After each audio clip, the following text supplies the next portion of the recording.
A normal father's family life is turned upside down when his son discovers his dad has another family. Philip, a 17-year-old senior, has dreams of being a musician, but his father sees his life much differently. Frank wants Philip to complete a summer internship at the family ketchup factory before attending a state college, despite the fact that Philip wants to attend New York University. One night at dinner, Philip asks his mother Laura if he can attend the Darling Festival at the lake, since it is his final spring break of his high school career. Despite attending the festival with her husband almost 2 decades prior, she says no, much to Philip's dismay. Turns out Philip is actually accepted into NYU, and Frank abruptly shuts him down without a conversation. This greatly upsets Philip, so he decides to sneak out of the house the next day after his father has left for his long trip to Japan, and his mother and sister Lib have gone to a PETA event. Lewis picks Philip up and they head off to the lake. Although Philip thinks they're going to be staying in a lakeside cabin, they end up staying at Lewis's stoner Uncle Ross's shanty apartment. Philip decides to head to the pool, and while he's busy admiring his high school crush Allison, Frank shows up to the pool. The boys scramble to hide from Frank as he walks up to and hugs the waitress. Worried, the two boys follow Frank and the waitress to a house and sneak to the backyard while Philip is shocked again. This time he hugs an older woman and then a younger man. The three people turn out to be Bonnie, Kelly, and Eddie, which is Frank's other wife, daughter, and son.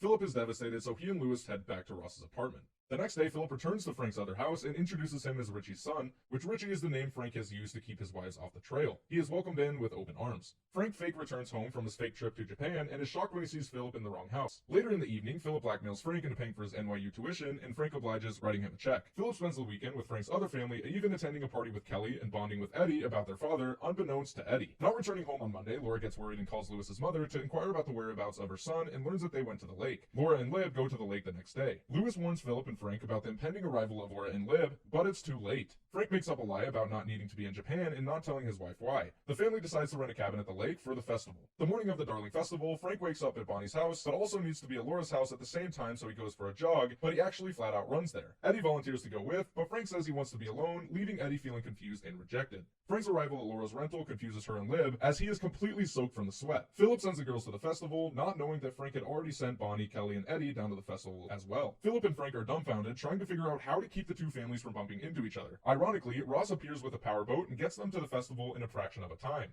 Philip and Frank arrive and split to distract the two wives. Before Philip can reach his mother, he is cut off by Kelly, who wants to reveal her feelings for him. Kelly won't listen to Philip and leans in to kiss him as Frank stops it before she is able to. Frank then reveals the whole truth about his affair. Thinking he can distract Laura and Bonnie from being too upset at his father, he thinks of an offhand remark, heaving himself into oncoming traffic.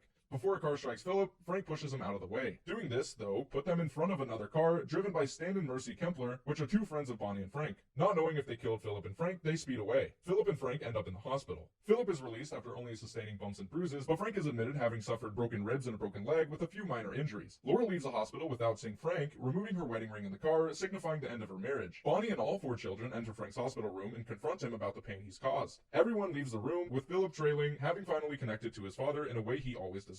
5 months later, Philip is moving into his dorm room when Kelly comes to see him, letting him know they will be neighbors. Frank and Bonnie end up sharing an elevator, with Bonnie stating she'd rather him take the window. Frank enters Philip's room and Kelly leaves immediately, not ready to mend her relationship with her father. Frank then presents his father's guitar to Philip, explaining that the guitar never really belonged to him. This also serves as a blessing for Philip to pursue music as a career. Philip and Frank embrace and hug, and then Frank leaves, only to linger outside the dorm room and listen to Philip play his new guitar.